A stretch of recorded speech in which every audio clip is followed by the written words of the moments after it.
Welcome back to another episode, Season 3. I'm Rahgel, here with Sig.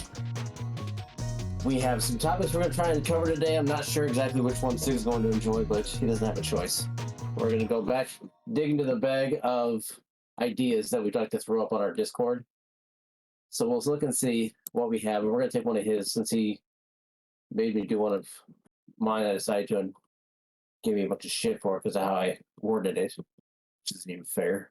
It was my head, not yours. Didn't have to be all perfectly written and everything else. Seeing as I have 3 of them, one of which we won't talk about, the other one we need time for, that only leaves one. Process of elimination, a bitch.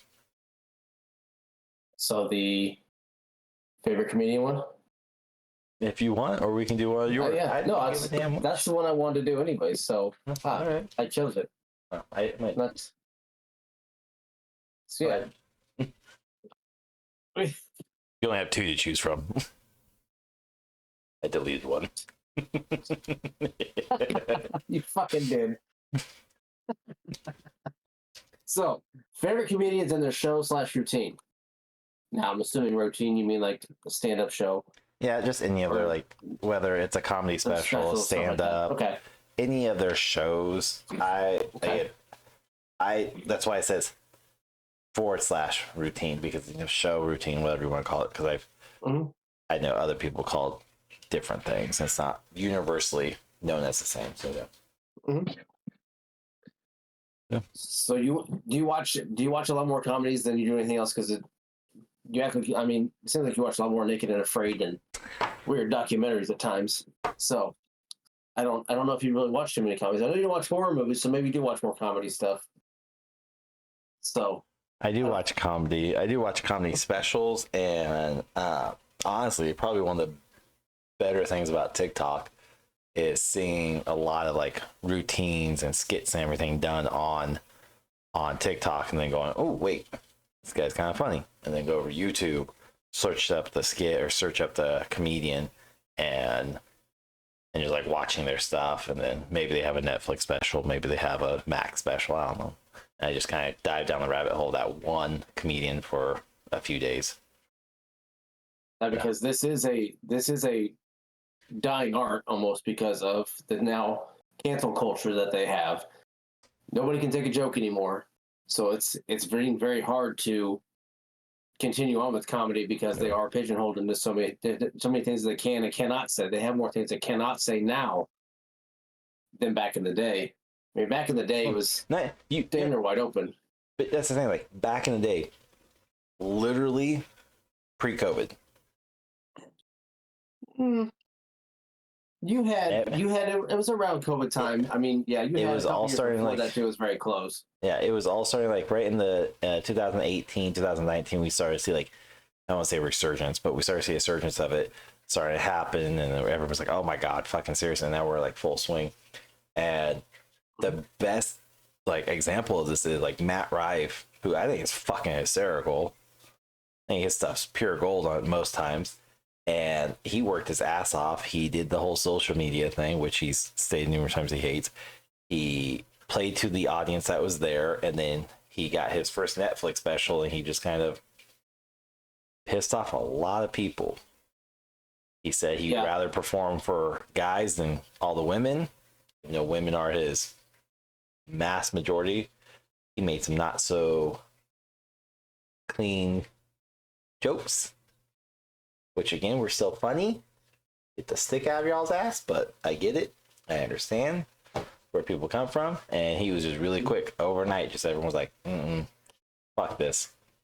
And they were trying to cancel him. I don't know if they did, but I still see shit about that a month later. He's still around. I mean, it's going to change, but his comedy is way different than how a lot of other comedy is, because that style that they have of crowd work and things like that, he interacts with his crowd a lot more than your conventional comedian of like Robin Williams and Chris Rock, Chris Tucker. Those guys, they were just joke, Eddie Murphy, joke.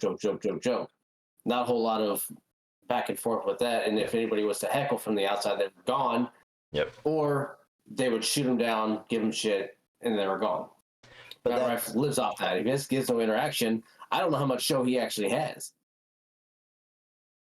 because now he was in Wild 'N Out with Nick Cannon, and that's how he got his start in comedy with a lot of that stuff because he was doing that. So I don't know if he had much before, but I know I caught him on that before. He was really young in Wild 'N Out. I think he's been trying to do this since he's like 12 or 14, like teenage. He very well could. I think I remember him more when he was in Wild 'N Out than that. And then he stepped out from that when he got, I think he was fired from Wild 'N Out. I don't remember. But then he started to show up more on, I caught him more on TikTok than anything else. That's the only same. I caught him after that. So saw him on that, and his crowd work is very, very well done. He does push the limits, and I like that. He's not, and it's always the white and black thing back and forth of racial slurs, things like that. He doesn't push it. He does hint into it. He does tease it, but he does it tastefully, in my opinion, because if you can't take a joke, then you shouldn't be either one in a comedy show, because that's exactly what it's meant for. Yeah. Just you to fucking laugh and forget about everything else going on around you.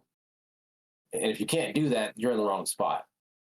You have to be able to open your mind and why you're there. It was Howie Mandel, of all people, who said this, and I believe it was on like America's Got Talent several years ago, when there was a comedian that came on stage, and he's making a lot of jokes about like his disabilities and some struggles he grew up with, and he was just making jokes of it. And you could tell the crowd wasn't too like, they were like, can we laugh at that type situation. And Howie Mandel said it best of comedy is born out of misery. Like through our pains and suffering, we find light by making fun of it. And by making fun of it, it kind of just almost ceases to exist, or it's not as bad as it was. But the problem is, like you were saying earlier, with like the likes of Rock Williams, Chris Rock, Eddie Murphy, with their era of comedy, it was very much a comedians on stage, you respect them, you don't talk, you don't do anything, you are there, you pay to go see them, and they have earned the right for you to kind of shut the fuck up, sit down, pay attention to them. And it's not just like comedy, because you see that a lot too with like artists, like musicians, sorry, as well. And the biggest one I personally can think of, because it's very, very relevant in my childhood, is like country music. Between George Strait and Garth Brooks, you had George Strait, who was very traditional country of, he's going to sit there, he's going to strum his guitar, he's going to sing. You paid to see him, you're going to see him and listen to him. Whereas Garth Brooks was the exact polar opposite of, he was very eccentric, he was very flamboyant with his music and his entrances and his production value and all that. He was over the top, and they were like, he was a performer. Yeah, there was night and day. What he did. Yeah. And nowadays you're having that same thing. It was like 10, 15 years ago, 20 years ago, you had respect on stage, and now comedians are trying to go, well, shit, I can't tell those jokes. I can't do even like, a decade, 15, and even 20 years ago of, I can't do what Dane Cook and Daniel Tosh was doing, where they were just being raunchy and rowdy, and they could do some crowd work as well, but it's still like, you went to go see them. They've controlled the stage, controlled the audience, and now we're seeing the audience has more control over the act, over the performance than anything else. If they don't like it, then you either have to be really damn good at crowd work, which I would say people like Matt Rife, and I can't think of this other comedian that I've stumbled upon on TikTok recently, but they have really good crowd work where they're like, okay, well, you can shit on me, but we're going to go back and forth. I'm going to make you feel stupid, or we're going to have fun with this.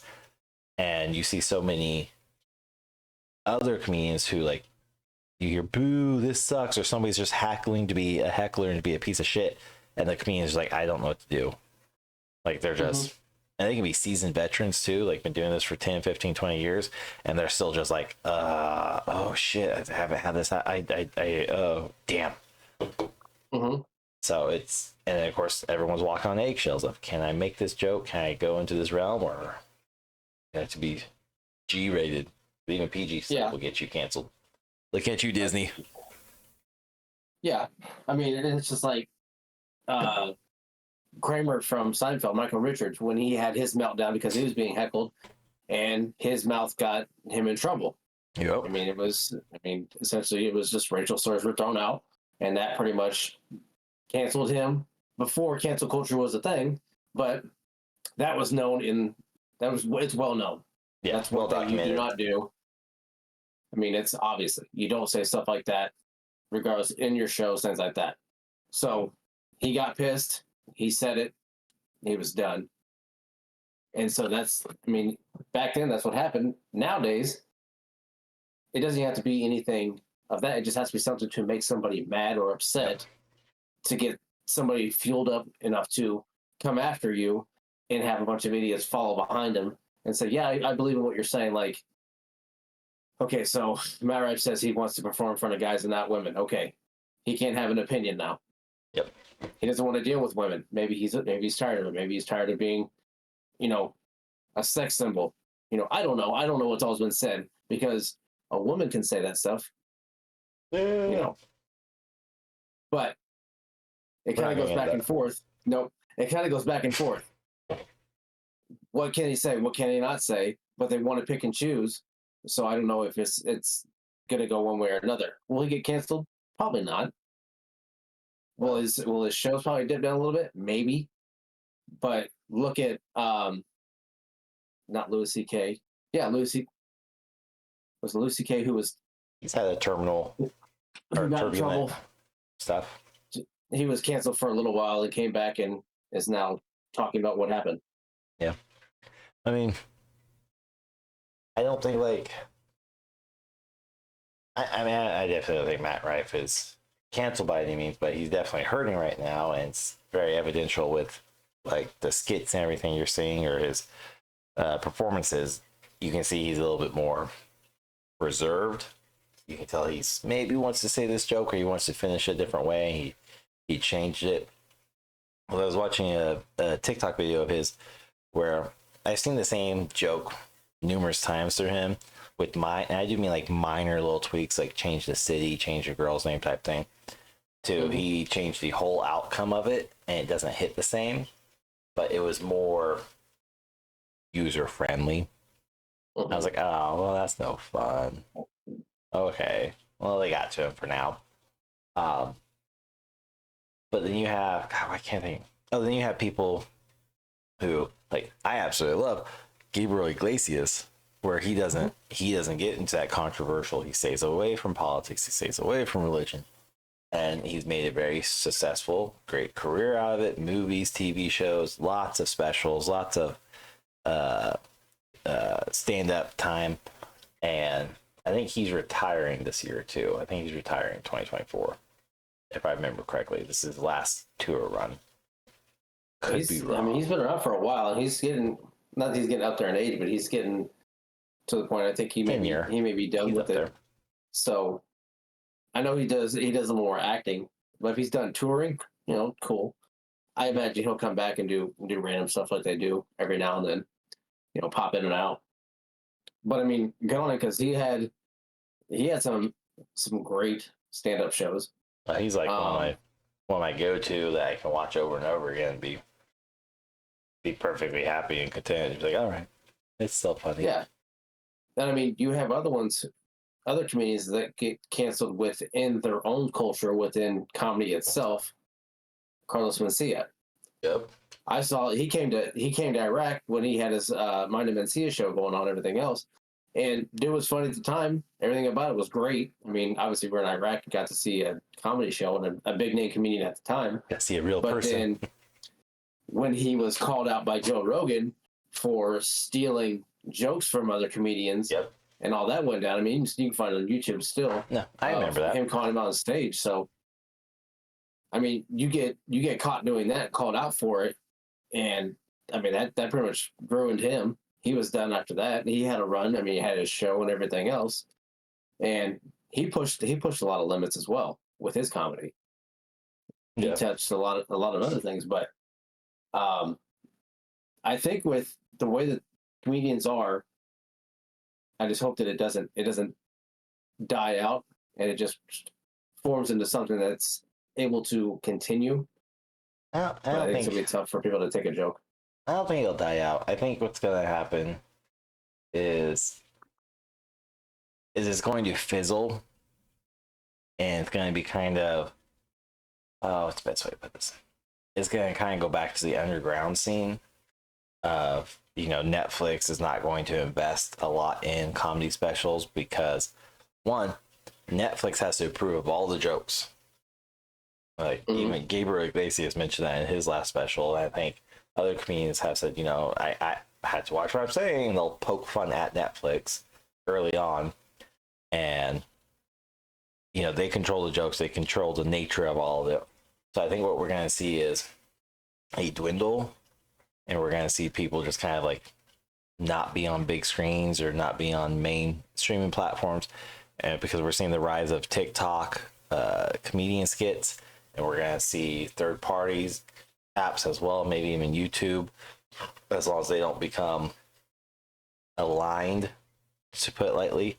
And they're just like, yep, say what you want type thing. You know, don't talk about killing anybody. It'll be fine. But I think we'll see it dwindle, and it just kind of comes an old school MySpace type mentality of everything's underground. You want to see something, you go talk TikTok, search this word or search for that comedian, go to YouTube, search this comedian.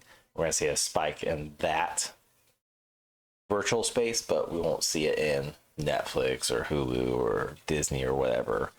We're gonna see those dwindle and those numbers kind of go away, and then 5-10 years down the road, when everybody's realized that stick was shoved way too far up everyone's asses, and they realize, oh, we canceled a bunch of people over a joke. Maybe we were wrong. And then we're gonna have a resurgence of gold comedy. Yeah, I think you get it. Yeah, I don't think we'll get back to definitely. the era of like Chris Rock, Eddie Murphy, Robin Williams. We're not going like that. Won't happen again, because that was all. No, Like Robin Williams, love the dude, favorite actor. He would be canceled. I never, Like that. I never knew how raunchy or crazy Robin Williams was until I saw him live on the Live on Broadway one that he had. Because I wasn't. I love Robin Williams is always so wholesome in all of his movies. You know, I missed Fire and Aladdin, Hatch movies like that. Like, the Genie. okay, so here's Robin Williams that does all these voices, but then you put him in on stage, and it's just like, holy shit! 180. I mean, obviously, he's a grown ass man, but he's been around for a long time, and even in shows when he was younger, like Mork and Mindy and things like that, he even had a lot of lines in that show that were pushing the limit of TV at that time too. But then, like I said, I never seen him live until I watched that one, or not live, but like a stand-up until I saw that one, and wow, blew my mind. But it made me like him even more because he had different sides of the innocent side you see in a lot of his movies, and then you have the adult version on stage, which was mind blowing. It was crazy. I didn't. I mean, because I knew Eddie Murphy and everybody else, but that was different. See, I knew Eddie, I knew Chris Rock. I honestly, I knew Robin Williams did comedy. I never watched it growing up. I was probably like 20 when somebody sent me a clip and was like, "Oh my god, did you know this? Like, this was said by Robin Williams." Like, whatever. So I had to look it up on YouTube. Like, oh my god. And like, to say that dude, that legend, literally flip of a switch. He could play characters like Mrs. Doubtfire. He could voice over on Disney for the Genie and many other voices. He could, do this family-friendly, very, very nice skits. And then he gets on comedy stages and he is just triple X rated. Like, he is just raunchy. He is like a lot. Everything he says is fucking hilarious. But there's definitely times where I'm watching, especially now, going, he would be canceled so quick. So quick. And I'm saying this right now. Y'all fucking go after Robbie Williams. You will be, I'm telling you, you won't live. That dude's a legend, an icon. Too many people love him. He can't be canceled. But no, he can't. I've seen it happen with people who have already passed. sadly, stupidly. But will we ever get that type of comedic structure again? No. Is Robin Williams probably my favorite? Yes, only because I knew him for so long as the genie from Aladdin, and then Mrs. Doubtfire, and then Oh Teacher, My Teacher. Like, I knew him from all these movies. I'm just like, what the fuck? And now behind the scenes stuff has started leaking, so to speak, started to be revealed, and like his skits on Sesame Street, where it's just as simple where he's trying to hand Elmo a stick. Yeah. The actor keeps messing up the line or whatever, and he's like, fuck, come on, Elmo. It's like, Elmo had one line. Yeah, you fucked it up. That's all that. What? I would watch Sesame Street if this was happening. Yeah. But yeah, I mean, I watched a lot of Def Comedy Jam growing up as well with like Jamie Foxx, Chris Tucker, Martin Lawrence, all those guys, Bernie Mac. I mean, all those guys were on there, and Bernie Mac is one that you will never duplicate him. Nope. Cedric the Entertainer. Nope. Like D.L. Hughley, a lot of those guys. And the kings Bernie of Mac comedy, you won't replace any of them. Bernie Mac with the way he Steve delivered Harvey, all of don't his forget stuff. him. You can't talk about the kings without. And there's so many different ways that they all delivered their comedy. But out of the four, Bernie Mac was my favorite just because he said it exactly how it was and how he felt it and didn't care. And he would say, I don't give a shit. Like, I'll tell you the truth. And that's how comedy is. And if you deliver it in that way, people receive it that way. And that's how at that time back then, yes, it was received. Like, I'm going to say this, you're going to take it this way because it's just the persona that he had when he walked on stage. But then he took it from that to the Bernie Mac show, and he took a lot of his stuff from his show, from his stand-up, put it in that show. Obviously, it was tamed down a lot, but that's an understatement. It was definitely like, I watched the Bernie Mac show. I was allowed to, which means it was tamed down a lot. And it was funny in itself, and it was a show that of a skit that he had talked about. So yeah, it was definitely ones to watch on that one too. I mean, but I think also with there's the TV shows that we have that we watch, I don't see a lot of those guys as much as stand up, because I'm trying to think of any shows that I really watched that have a lot of stand up comedians in them now. But I know back then, like now, I can't think of any. Well, I mean, Gabriel Iglesias had his Netflix TV show, Mr. Iglesias, and it had a couple stand-ups in them.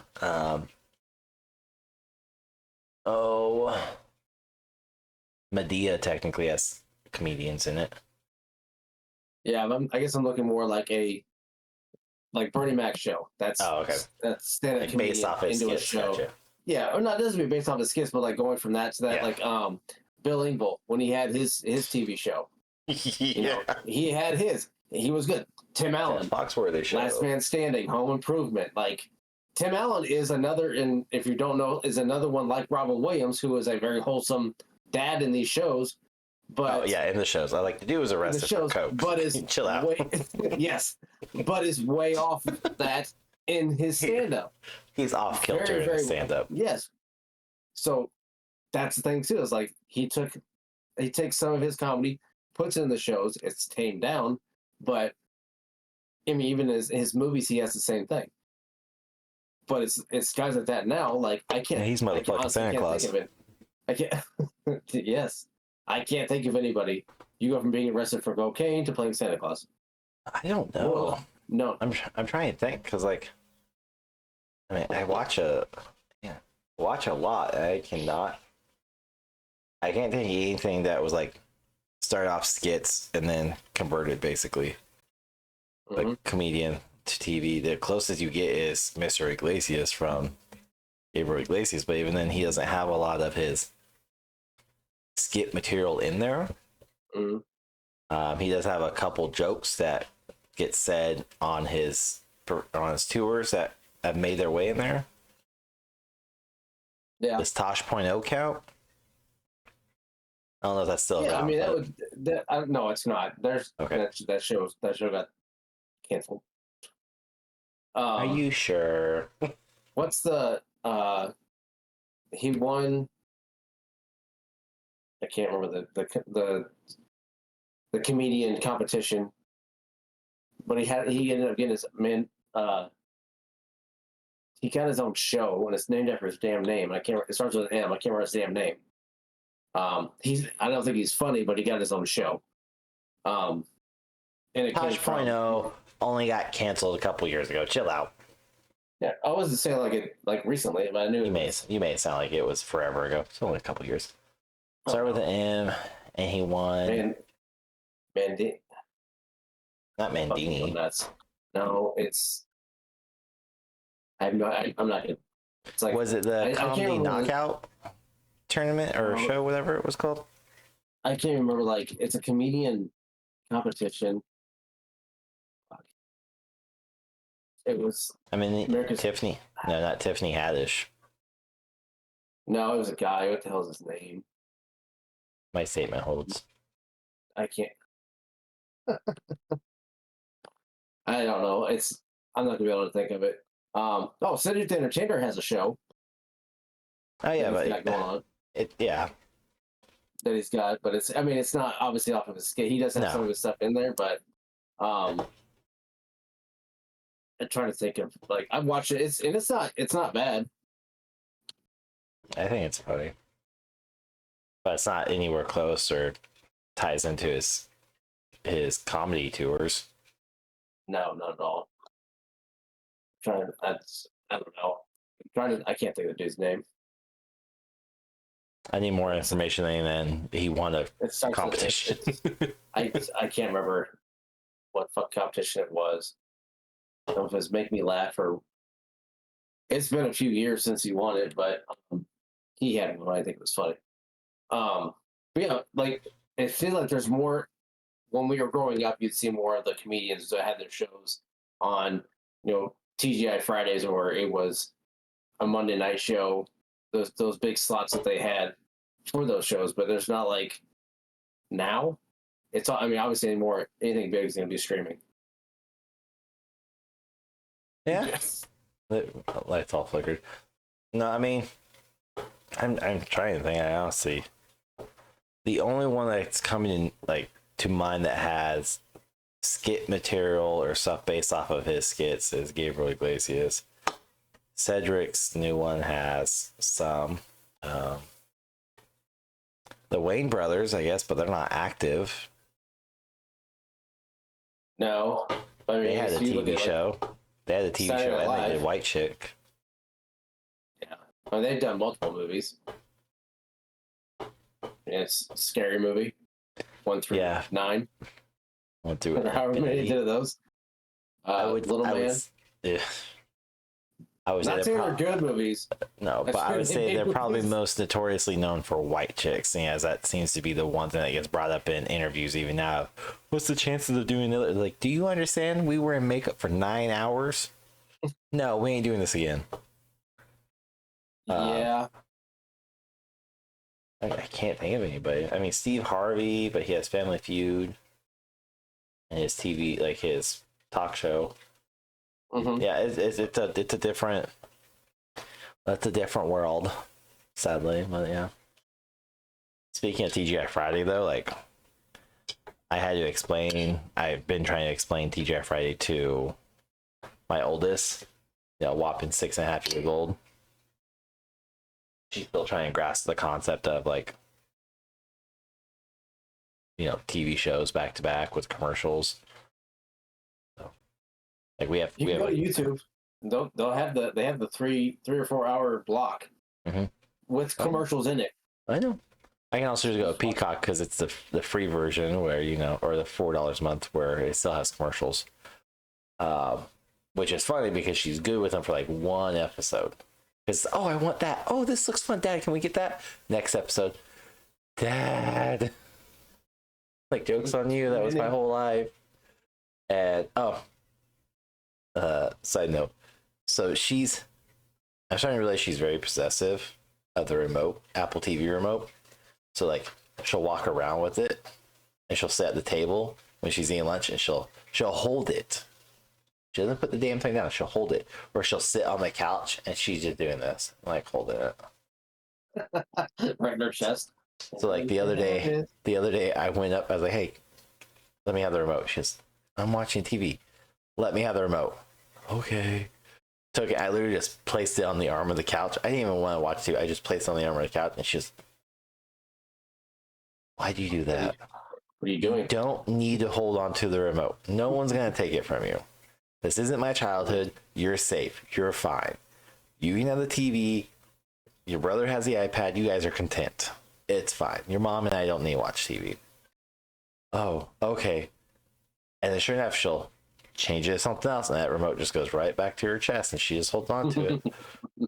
Put the remote down. Okay, I'm sorry. I'm like, you are like, apparently that's genetics. That she's just reliving my childhood trauma of having to go, "No, you can't have the remote. I'm watching my Saturday morning cartoons. Go away." No. I'm watching Power Rangers. No, go away. We'll watch that later. It's funny, you still have the exact technique of where you're holding it and putting it down. Yeah. Nope, can't get it. It doesn't go away ever. It really doesn't. It's muscle memory after 20 years. But yeah. Yeah. It's just, that's it. I mean, you're missing the Saturday morning cartoons, which one comedian had that. Was like we talked about before, Howie Mandel. He had Bobby's World. He voiced a good portion of that one. Which who he voiced? Still, he had Bobby for sure. Dick. And he did a few. You didn't send me that text going, "This is a split screen." Yeah, no fucking shit. This is a split screen. I don't know why I even told you that, but his stand-up when he did that voice, I remember watching. I think it was on Showtime or something like that. But when he did that voice, and he had his Jerry curl permed out hair that he had, and sweating his ass off, doing that voice, and I'm looking at my dad, because my dad, I watched a lot of it with my dad growing up. We watched a lot of comedians stand-up, where probably a lot before I really should have, because I didn't understand half the jokes they were saying. My dad would be laughing his ass off. I'm trying to figure out, like, why is he laughing? I don't get it. So you just laugh along? It wasn't funny. No, it's like, I did that awkward laugh, like, I don't know what's going on, type thing. So, yeah, but he did that voice, and all of a sudden, Bobby's World showed. I'm like, I fucking know this. Like, I've seen this guy before. I know this voice. And I told my dad, he's like, yeah, that's him. Like, so he goes from talking like that to playing the little kid in the cartoon, voicing him. It's like, yep, that's how it works. Holy shit. I'm like, and he was not saying stuff that a little boy like that would be saying. He was saying some weird shit there. Bobby wouldn't say this shit. Who is that? Bobby would told you to fuck off and run you over with a tricycle. But it's like, damn. No, I mean, and just like seeing that stuff happen was crazy at that age. No, I mean, yeah, it's. I would definitely say it was a desensitized environment at the time. Would be the best way to put it. Of like, should we have watched that? No, absolutely fucking not. Would I let my kids watch that now? No, absolutely fucking not. Would I let them watch Deadpool? Yeah, it's fine. They watch it on Disney. But no, like, I don't know. It's so fun because we've talked. I think I told you this either on an episode in season 2 or recently. Like, my daughter found my collection of CDs, like burnt CDs, and she's like, "Well, how do you know what's on here?" Well, I either wrote the songs on it, like this one, or this one just says something mix. Well, what's on it? I don't fucking know. Let's find out. They have me explain, it only had 80 megabytes, or it had 120 megabytes, something really small, just enough for 8 to 12 songs. But from that to her getting so frustrated with apps because they're starting to have commercials on them, because we're going, well, what the fuck's the point of paying $20 for Netflix when I can just pay $5, get ads? And sure, they're an inconvenience, but guess what? Now I get to go, oh, there's an ad. I'm going to go pee.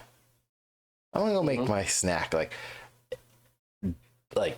how things used to be. Yeah. It was just to the point where, like, it's so much muscle memory. Sure, it's annoying at first, but after like 1 or 2, then you're going, you know what? I'm kind of hungry. I'll just wait till a commercial. I will say there comes a time now where I'm like, the fuck's a commercial coming?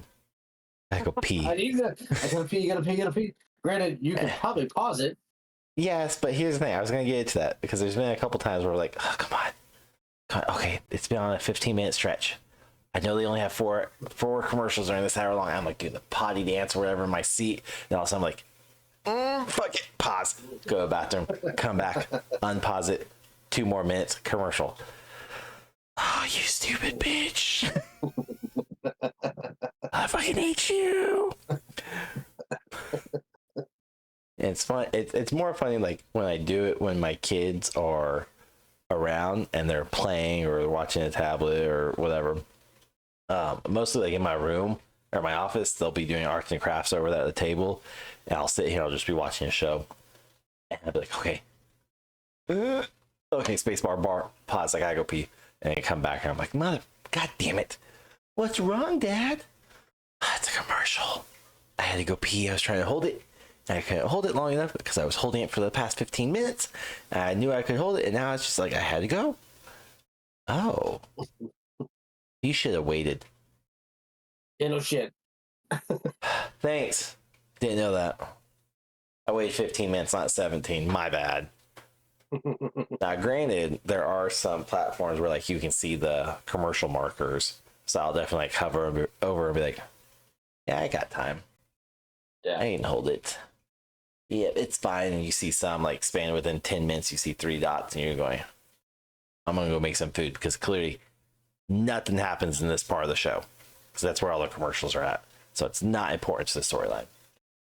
But it's so different, but so funny that to see that with my kids now, I'm like, we're gonna watch commercials. Why? Oh, but look at that toy. Oh, what is that, Dad? Change it. Nope. We're gonna watch this commercial. With the exception of YouTube in the middle of the night, because that fucking thing knows I don't like The Exorcism, and it's gonna force me to watch a goddamn Exorcism ad every night. Stupid. I don't even watch anything scary on YouTube. Why is it giving me the ad?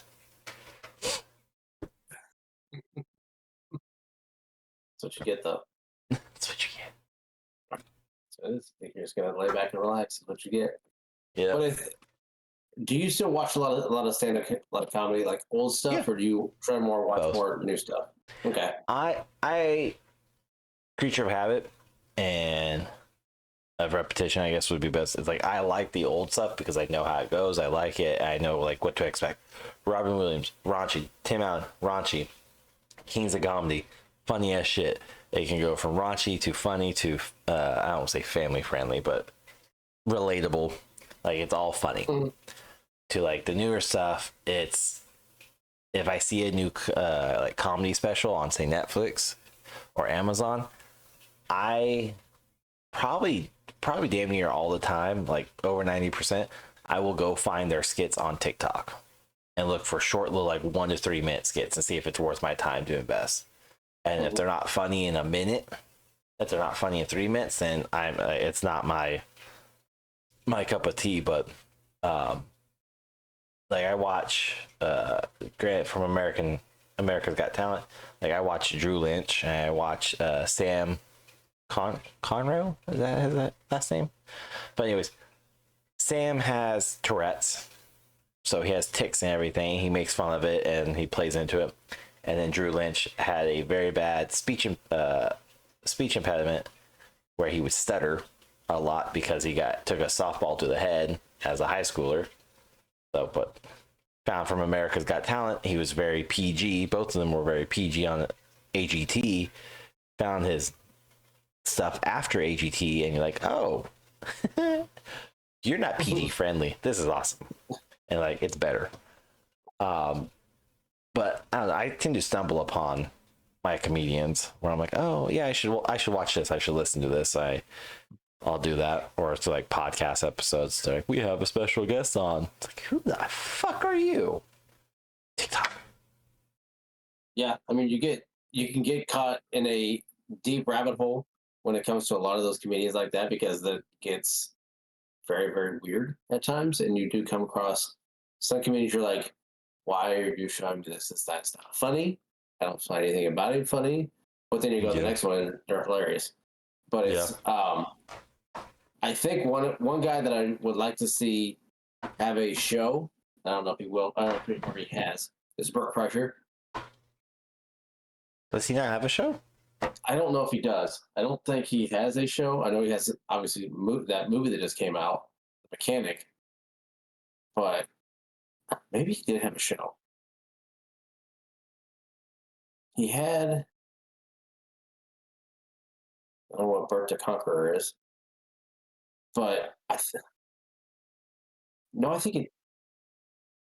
I can't remember if he had a TV show. I want to say he had a TV show. Now I'm thinking about it, but I don't know if it was. I don't think it was. I could be getting him Yeah, mixed up. Something's Burning. Something's Burning. I think it's a show that he had, or is that the?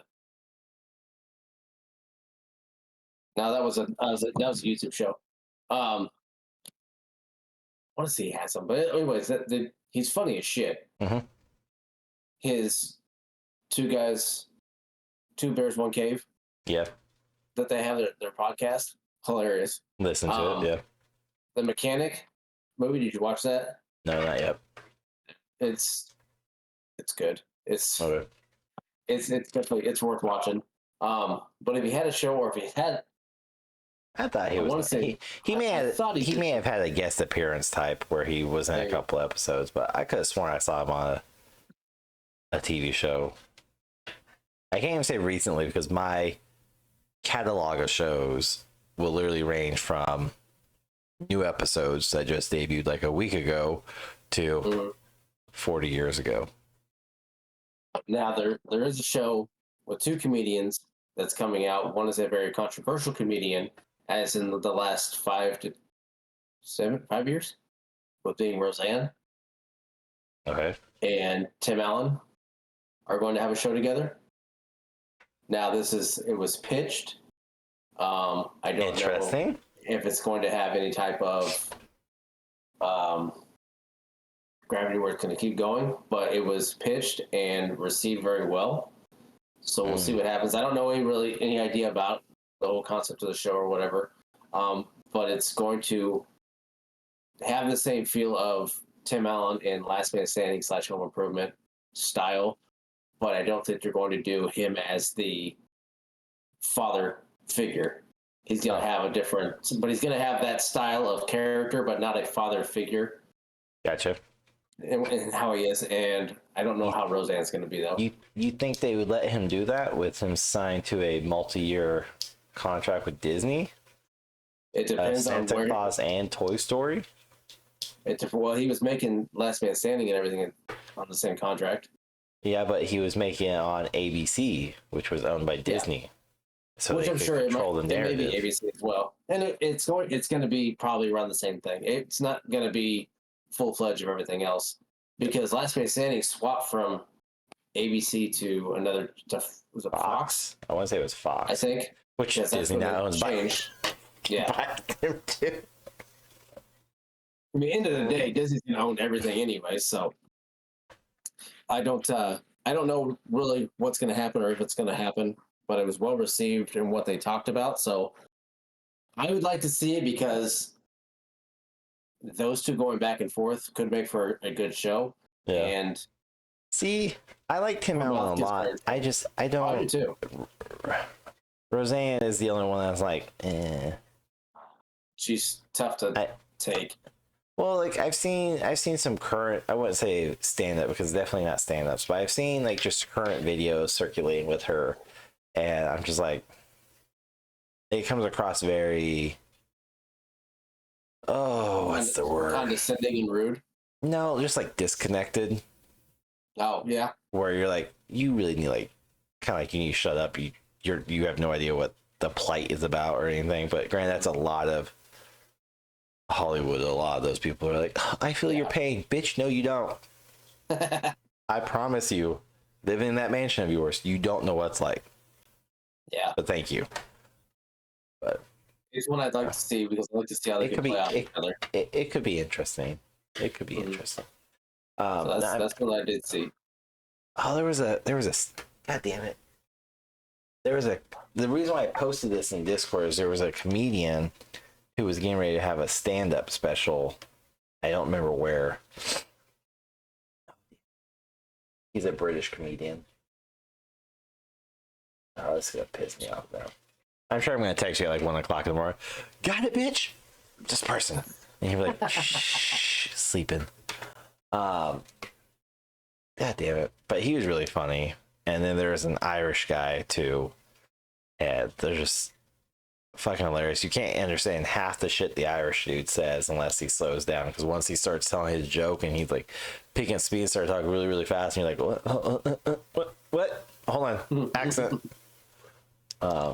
Really wish I could think of the name, but really funny guys. This is gonna bug me now. I'm gonna send you it once I figure out, and you're gonna be like, oh yeah, I know about him. I know of him. Yeah. Fuck off.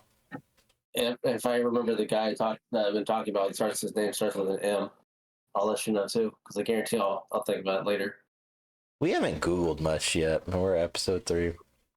No, we're trying to break that habit. Maybe. That would just be lazy right now. Look, the only habit I'm going to break is forcing myself to do 100 episodes.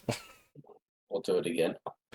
I do think, though, Mitch Hedberg and the way that he did his comedy from at that point was another one that was different in the way he made everything simple seem a lot more simple in the way that he talked. He just the shit that he said, it was his delivery, and the fact that he was high and drunk the entire time he was doing his stand up was amazing, and he could remember all that shit because the guy had to be higher than a kite. Do everything. It was hilarious. A kite was low. He was higher than a Boeing 737. Shit. What's your take on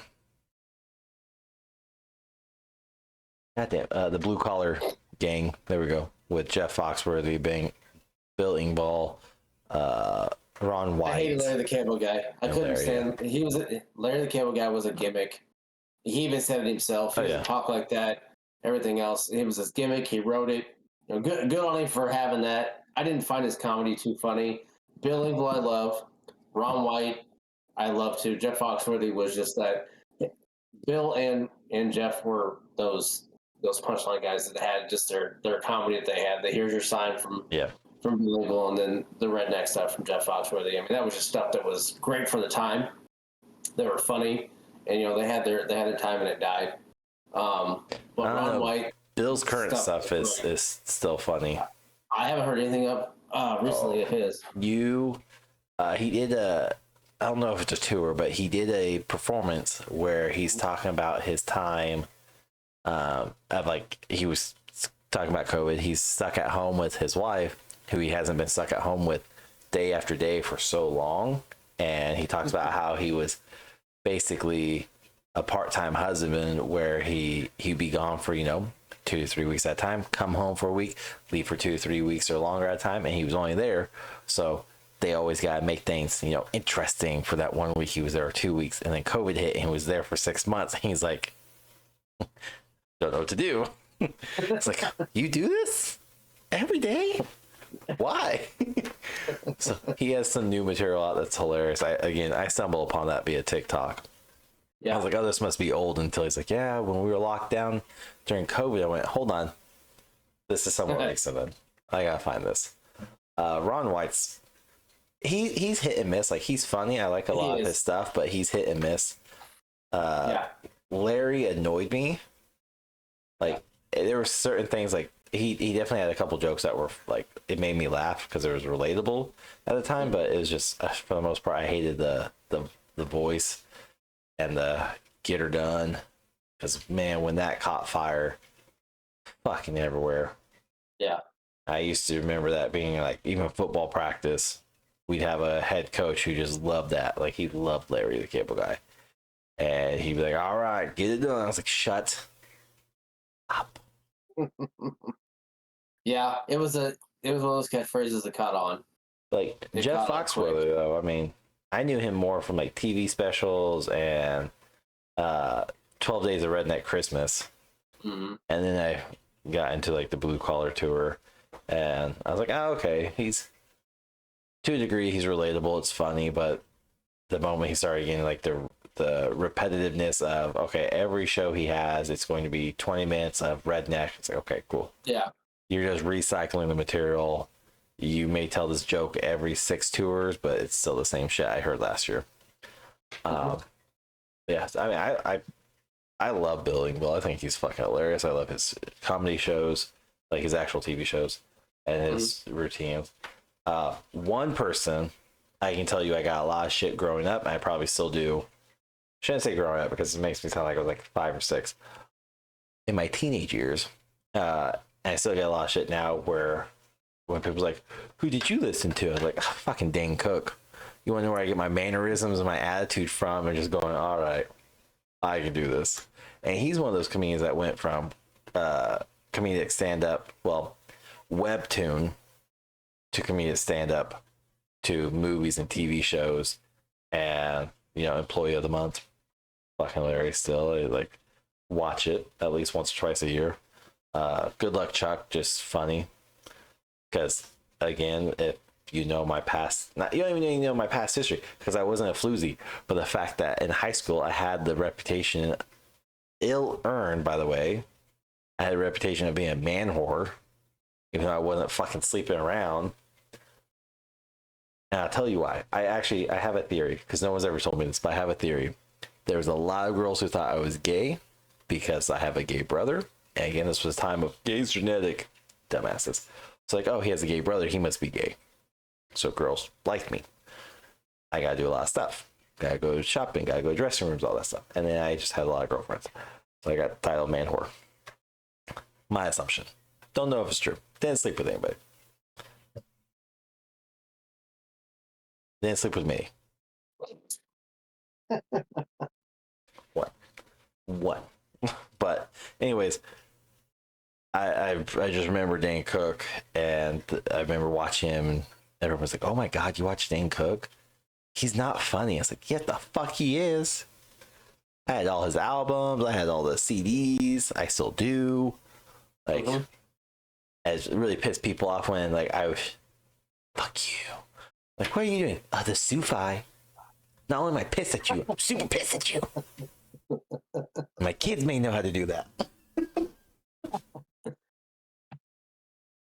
Now, if you're talking about ones that had CDs, like Dane Cook CDs were great, but we had before him, Adam Sandler was another one we had. Oh yeah, Adam Sandler CDs were good. I didn't start getting into him. Like growing up, I knew who Adam Sandler was. I loved his movies. I hated his comedy routines. I hated them. And when people were like, "Oh, I like Adam Sandler," I'm like, "Oh, like SNL? Okay, he's okay on there."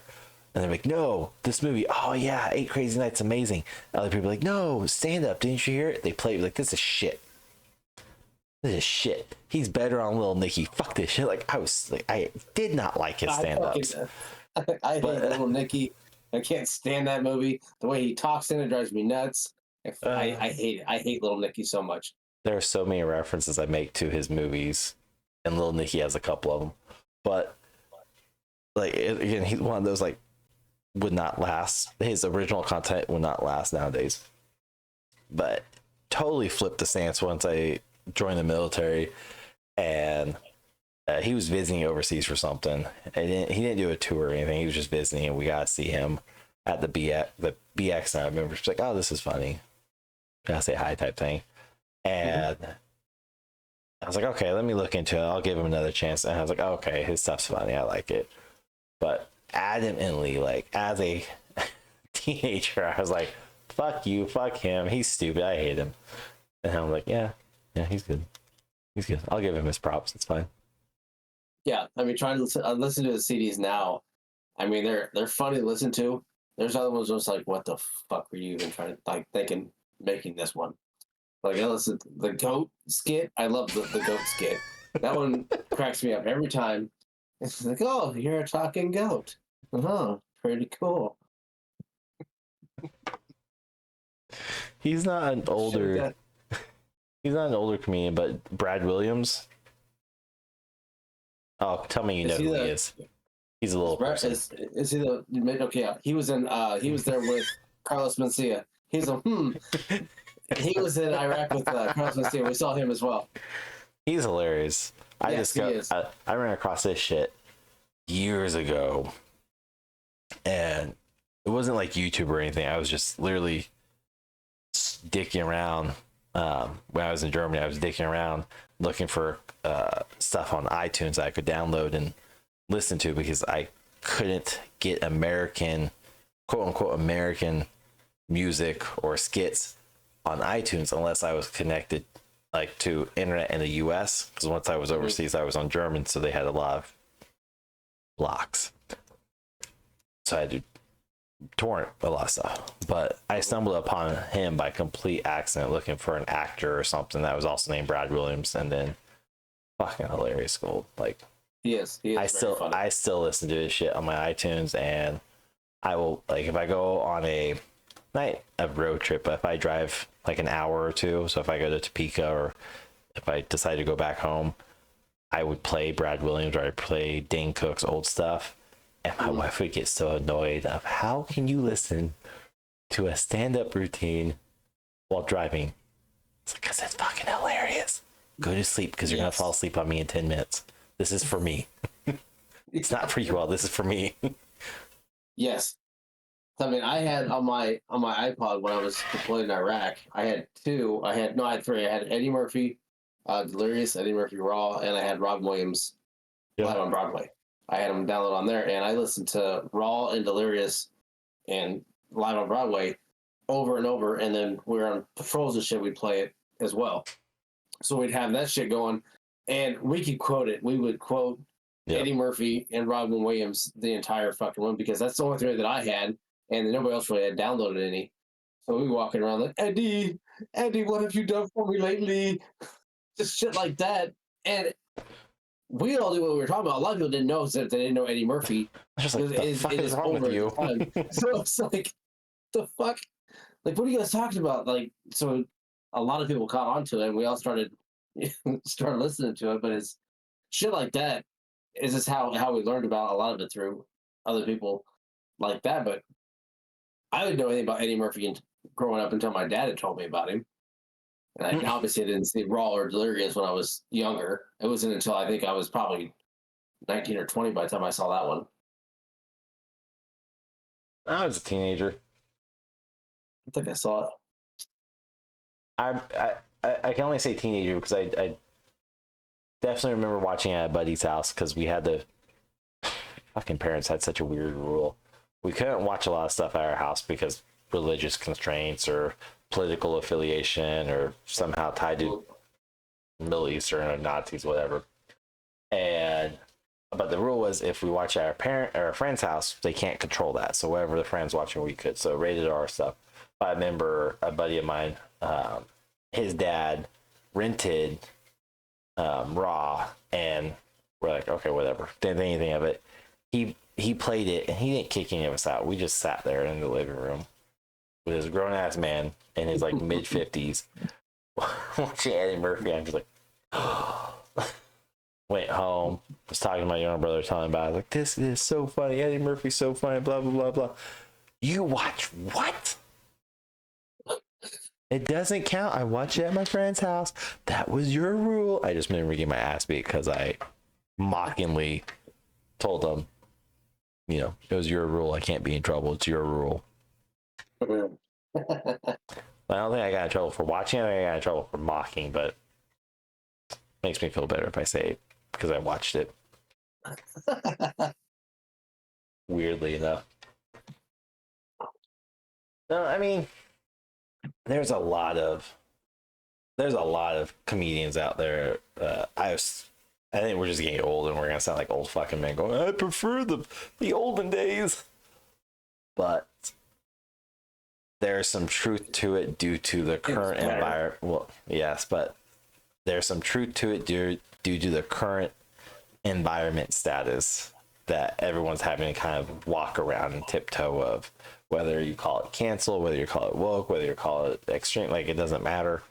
It's just way too many people are easily offended by a joke that is it's funny. Even with like Brad Williams or a couple of these comedians I follow who have literally like Tourette's, or there's a guy who has Down syndrome, there's stutter, there's like all these. The Tourette's ones are probably my favorite. It's kind of really, but everyone, I've seen so many hateful comments were like, oh, how dare you joke about them? That's not funny. And they're like, dude, I fucking have Tourette's. Like the Samuel guy, he was doing a YouTube performance, I guess I would call it. But you see him, he's kind of just, he's taking his shoulders moving and everything. And he looks down the crowd front row and he's like, what the fuck? Do you have Tourette's? Don't you start. If you start, I'll start. If I start, we're going to trigger this whole goddamn room. And so, of course, he twitches, and the guy in the front row, he twitches too, and he has a different Tourette symptom. And so Sam copies it. He's like, God damn it. And he looks up, he's like, oh, fuck, there's another one. And so he just plays on it. And the comments, like, it was funny as hell. I want to say his name is Samuel Conroe, but I'm going to look this up while I'm telling this. But it was so funny, and all the comments though was he gets so much shit of how dare you're just faking it. Yeah, Samuel J. Comroe, Comroe. He plays into like he has this. He's the only one in his family. He doesn't know why. I think he does this skit about, I think my mom cheated because there's no way out of all of his kids I'm dealing with that has this. But he plays into that. And the fact that there's comments that are just like, oh, that's offensive. I don't think that's fun. You shouldn't be making fun of it. It's like, Linda, shut the fuck up. Like, chill out. Yeah.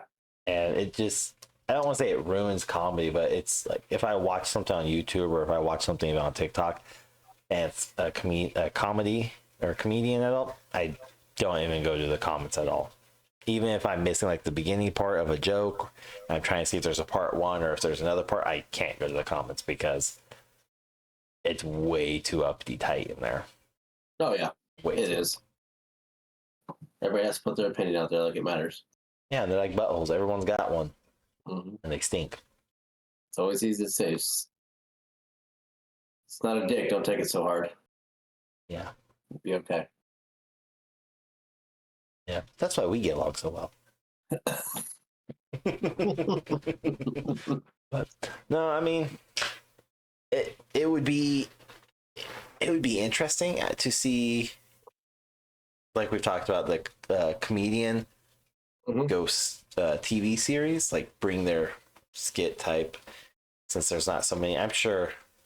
Oh god damn it, he was in Clifford the Big Red Dog. He's a comedian. I can't think of his name now.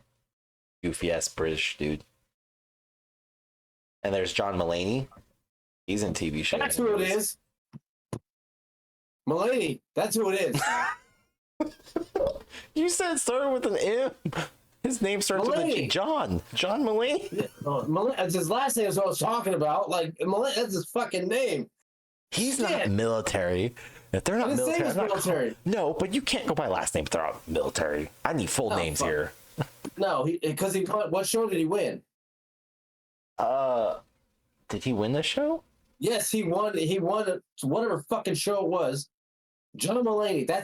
See, fucking, I hate you.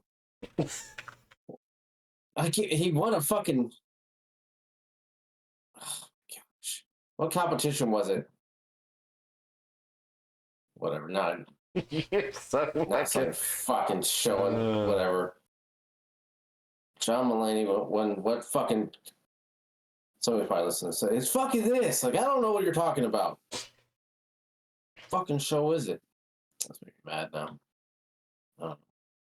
What a fucking show. That's all I know. Here's what's funny. It's like, I'm typing, like, what comedy show did John Mulaney win? What comedy competition did John, and the number one thing is at the 70th Primetime Emmy Awards, Mulaney received an Emmy for outstanding writing of variety specials for Kid Gorgeous. But that's not answering my question. I want to know, how did he get his start? Started to piss me off.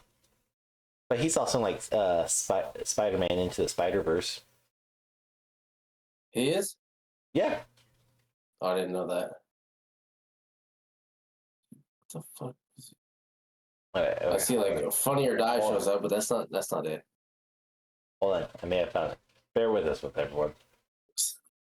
Yeah, we're gonna do better at not searching everything. You promised I didn't.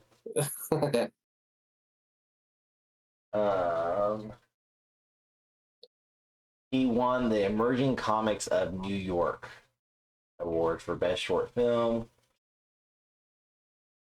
1 year later, he was also picked for the same group's award for Best Stand-Up.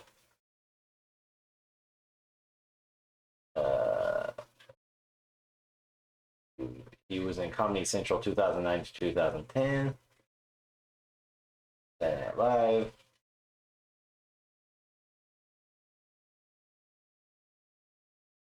It really doesn't say. I don't see anything about him winning a show. On it or whatever, but he has a TV show, doesn't he? Baby J. John Mulaney, Baby J. Oh no, that's a Netflix special. He's in Puss in Boots, Last Wish, Chip and Dale, Rescue Rangers. No, he doesn't have a TV show. He's in movies. He had one back in 2014 called Mulaney. Yeah, that's what I was thinking of. I don't know.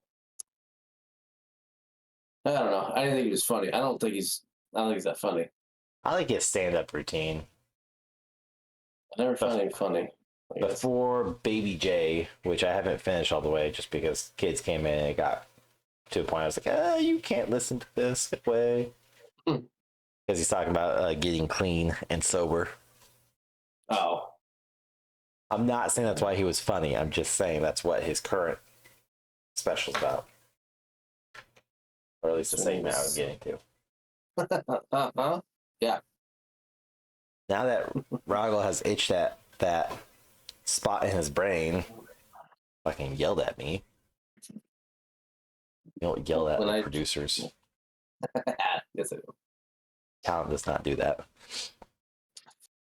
That's what we're good at. But let us know what you think. We left off a lot of comedians. Let's not act like we did. We left off a lot of comedians. Oh, yeah. If you know what show Rahgel was talking about that John Mulaney won, say something, please. Swear he won a show. Say something. We have a lot of stuff in store for season 3. Well, just kind of going forward from here on out. From watch parties to game reviews over on Twitch, YouTube, Kick, and Facebook, to private showings, special episodes, behind the scenes, live streams, game events, and so much more. All of which you can find out via joining Discord. Completely free. It doesn't cost a dime or a penny. Come join us. If you like video editions of a podcast and you want to see like the expressions or gestures that get tossed up a lot, you want to head over to patreon.com/2 guys 1 gamepad podcast. All the links for both of these are listed down below in the description. And you can get behind the scenes, you can get micro episodes, you can get the video editions, you get special perks and benefits, you get lots of stuff over at Patreon. It does cost $3 a month, which is cheaper than anything at McDonald's. So check it out. And that's all I really got. So we're gonna just let Rahgel do his thing, tell you about games and social media and all that stuff. I got nothing. Check us out on YouTube, Twitch, Kick, Instagram. Check out the website, 2 guys 1 gamepad. Check out the merch store. Everything there. Patreon, Discord, like Sig said. And check us out on Thursdays when we play more likely Warzone, like always. We're gonna play Fortnite. No, we're not. Fucking game sucks. Fortnite's dumb. No, I tried Fortnite. Not happening. Who knows? Till then. Bye, bitch!